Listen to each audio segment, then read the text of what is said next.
Olá, eu sou Raquel Filgueiras, do time de análise econômica do IBP. Estou aqui hoje com meu colega Rafael Leme e vamos mostrar para vocês alguns dos principais insights da segunda edição do e-book, uma série especial que fizemos sobre a atual crise e os impactos no setor de óleo e gás. Tudo bem, Rafael?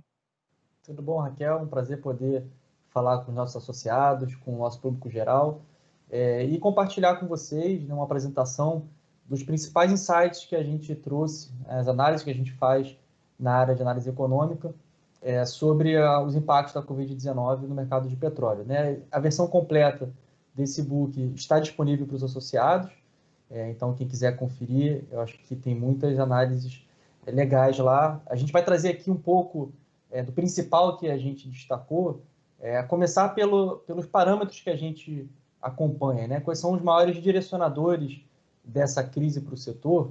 Primeiro, claro, é uma crise sanitária, então a gente tem que acompanhar o comportamento da curva de disseminação da Covid-19, porque isso tem impacto direto nas medidas de isolamento social, os lockdown que muitos países adotaram, e isso tem impacto econômico de consumo. E é importante entender também a magnitude dessa crise econômica para poder medir, né, e ter uma perspectiva do impacto na demanda por energia e por petróleo. O secretário de Tesouro norte-americano, o ex-secretário de Tesouro Larry Summers, definiu essa crise como a pior desde a Segunda Guerra Mundial, né? A expectativa é de que ela realmente seja uma crise forte e impacte o setor, diversos setores da economia, né? O setor de petróleo e gás em especial, né, Rafa? Você comentava aí do arrefecimento da demanda em virtude dos lockdowns, então isso tudo tem um impacto no comportamento dos preços do petróleo, né, na demanda por petróleo, enfim, que por sua vez impacta os preços. E outro fator que a gente considerou bastante e achou muito importante analisar é, enfim, entender como o play de shale, né, vai se comportar nesse patamar de preços mais arrefecidos, preços mais baixos. É importante reforçar aqui, né, que os Estados Unidos ganharam produtividade nos últimos anos, enfim, nos últimos 5 anos bateram em recorde de produção, angariaram parcelas cada vez maior do market share internacional, né, em termos de produção, enfim. Então, é importante entender como esse play vai se comportar durante a crise. Esse é um aspecto que a gente considera bastante relevante. Exatamente. Então, para a gente começar com a questão sanitária, então, importante analisar um pouco o comportamento da curva dos países. A gente tem a China como primeiro epicentro, lá em fevereiro, quando ainda a OMS não tinha declarado a Covid-19 como uma pandemia. Mas apesar de ser o primeiro epicentro, a China também, desses países que a gente destacou, é o que mais rapidamente conseguiu controlar a velocidade de propagação da doença, né? Principalmente ali na província de Wuhan. Então, posteriormente, já em meados de março até início de abril, os países do centro europeu e os Estados Unidos também têm uma curva bem forte de contágio, né? Então são muito impactados. E os Estados Unidos com um destaque maior, né, Raquel?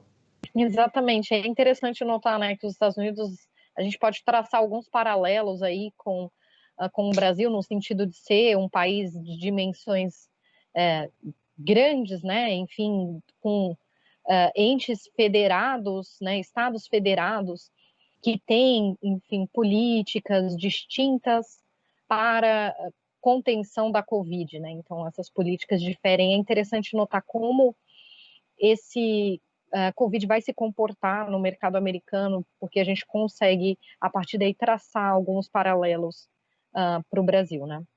Exatamente. A escolha dos países não foi aleatória. A gente tem aqui alguma das principais economias globais, e o que acontece com eles reverbera em todo o planeta. E não só nas economias dos outros países, mas também no setor petróleo. E aí, olhando um pouco o petróleo Brent, preços futuros, a gente tem justamente o reflexo ali no mês de março, ao longo do mês, uma queda superior a 50% na cotação internacional do Brent, justamente como impacto, né, dessa transição do epicentro da China para a Europa Central e os Estados Unidos. Hoje a gente está gravando aqui meados de maio, né, hoje é dia 22, e a gente já tem notícia que a OMS considera a América do Sul o próximo epicentro. Então, é muito importante a gente acompanhar essa evolução e entender que, nesse recorte temporal, entre o dia 1º de março e a primeira quinzena de maio, a gente tem dois movimentos contrários, né, de subida, leve subida. Primeiro, quando os Estados Unidos anunciam que vão participar da articulação para os cortes de produção do grupo OPEP+, né, os países da OPEP e seus aliados, e posteriormente, agora mais recente, uma reabertura gradual da China, de países europeus e alguns estados americanos, já com alguma sinalização de recuperação da demanda, impactando positivamente no preço Brent, ainda num patamar muito abaixo do que a gente vinha observando até o início do ano. Agora, o evento mais importante, histórico para o setor, se dá no dia 20, com o WTI chegando a preços negativos, tem um reflexo no dia seguinte, ali dia 21, no Brent a 19,3, e para a gente entender um pouco melhor o que aconteceu, né, por que esse evento único na história do setor, principalmente no marcador WTI, a gente trouxe alguns dados para explicar um pouco melhor esse processo. É interessante notar, né, Rafa, que o WTI é um marcador para o mercado americano, né, sobretudo do óleo americano, enfim, por assim dizer, e ele tem uma associação, uma série de peculiaridades em termos de contrato de marcador, né, do WTI para o mercado futuro, que, enfim, contribuíram para esse cenário, esse episódio que você bem colocou, histórico, único na história enfim, do setor de óleo e gás. O que a gente nota é que os estoques, o volume disponível, né, para estocagem, tem uma correlação muito forte com o WTI. Então, quanto maior o volume estocado, geralmente menor é o preço do WTI no mercado internacional. Quando a gente vai olhar o contrato de WTI também, ele tem a especificidade, a exigência de entrega física, cujo principal ponto é Cushing, em Oklahoma, nos Estados Unidos. Os dados disponibilizados pela US Energy Information Administration, que estão aí nesse gráfico de barras, eles mostram, os dados que a gente tem são para o dia 24, então um pouco depois, né, desse episódio, mas a gente nota que Cushing é o lugar com menor disponibilidade, aí cerca de menos de 20% da capacidade disponível de estocagem, né? Ou seja, um sinalizador de que Cushing, de fato, estava perto da topagem no dia da queda, da derrocada dos preços no mercado internacional, né? E o que levou, a gente nota aí esse volume entre meados de maio e meados de abril crescente de estoques em Cushing. Algumas razões, outras contribuíram para isso. A própria derrocada dos preços gerou no mercado futuro uma corrida especulativa, por assim dizer, incentivando o maior trading para os especuladores, o que pode também ter contribuído para essa queda.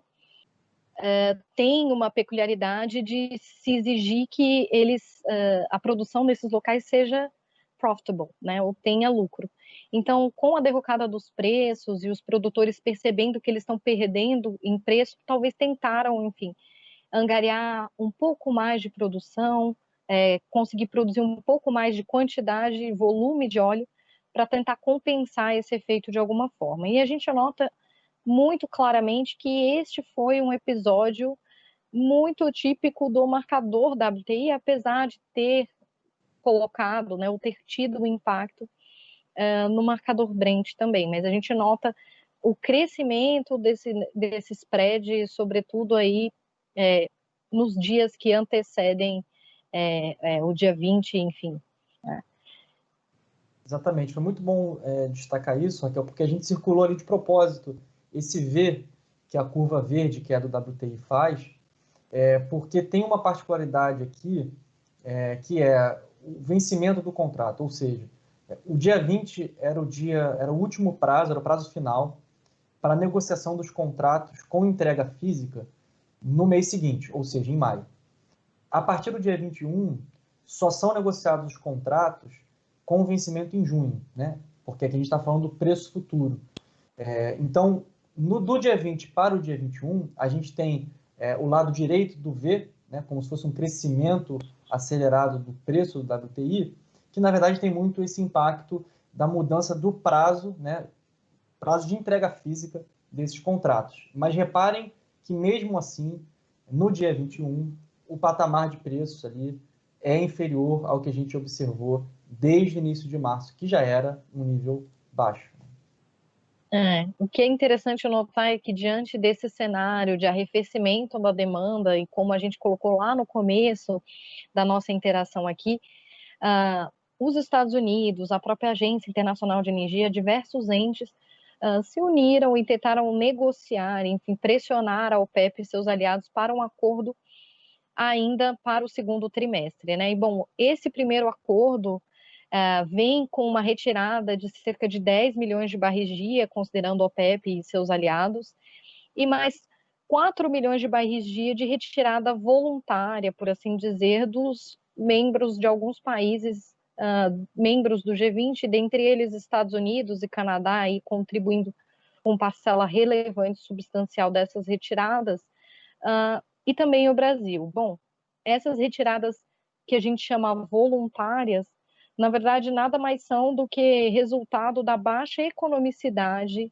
de plays, né, nesses países, em virtude dos baixos preços. Então, preços arrefecidos fazem diminuir a viabilidade de produções, enfim, no Brasil, em campos maduros, em águas rasas, e retiramos a produção, né, diminuímos a produção, enfim, total do país nesse sentido. Então, mesmo com essas reduções que somam aí ao todo cerca de quase 14 milhões de barris dia, a demanda prevista, né, ou a queda de demanda prevista pela Agência Internacional de Energia para o segundo trimestre é de 20 milhões de barris dia. Ainda teremos, né, aí nesse segundo trimestre uma sobreoferta de cerca de 6 milhões de barris dia.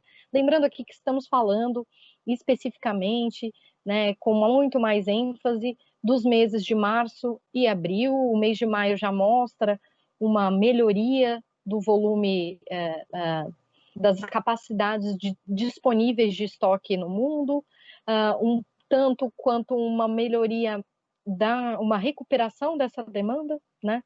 Então, esse cenário que a gente está colocando aqui ainda não leva em consideração um novo acordo OPEP de retirada de mais 1 milhão de barris dia, e mais a retirada dos 180 mil barris dos Emirados Árabes e Arábia Saudita. E aí, bom, o que é muito importante notar é que esse comportamento, né, ou seja, esse cenário de sobreoferta, por sua vez, gera um comportamento completamente atípico dos estoques, né, gerando um crescimento aí muito grande do volume estocado, padrões completamente distintos, como mostra esse gráfico muito ilustrativo da Kairos, padrões muito distintos dos anos anteriores, né? Exatamente, foi muito bom você destacar que é a questão dos prazos, né? Então a gente fez uma análise aqui olhando muitos meses de março e abril. Ali a gente está olhando cortes, né? Previsão do resultado dos cortes de demanda para o segundo trimestre. E a gente já um mês depois, menos de um mês depois, tem um cenário um pouquinho diferente. Aquele 81% de Cushing chegou a 84%. Agora essa semana já temos dados que está na casa dos 72%. Então realmente a gente está em um momento de muita incerteza e por isso é tão importante a gente compartilhar as análises, né? A gente ter estudos, monitorar, como a gente colocou no início, né? Aqueles parâmetros que a gente elencou importantes nesse cenário de crise. E é um prazer muito grande poder compartilhar essas informações com nossos associados, com o público geral. E eu queria agradecer também a oportunidade de estar aqui representando a área de análise econômica, o IBP, e espero ter outras oportunidades para a gente poder trocar também informações e análises úteis para o setor. Claro, Rafa, eu agradeço imensamente você estar comigo aqui hoje. Nós estamos propiciando para os nossos associados um pouco mais de insight, enfim, sobre o setor. É muito bacana poder dividir com vocês um pedaço do nosso trabalho e o que a gente tem projetado e entendido como relevante aqui. Lembrando mais uma vez que a versão na íntegra do e-book está disponível para os associados IBP.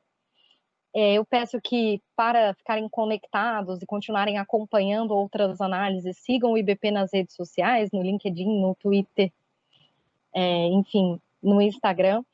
E também teremos outras edições do e-book mais à frente, com novos desdobramentos e com outras análises. Eu peço também que visitem a página da Análise Econômica, o Observatório do Setor, um espaço gratuito com outras informações e temas de interesse da indústria. Agradeço mais uma vez ao IBP pela oportunidade, a participação do Rafael. Muito obrigada. Cuide-se.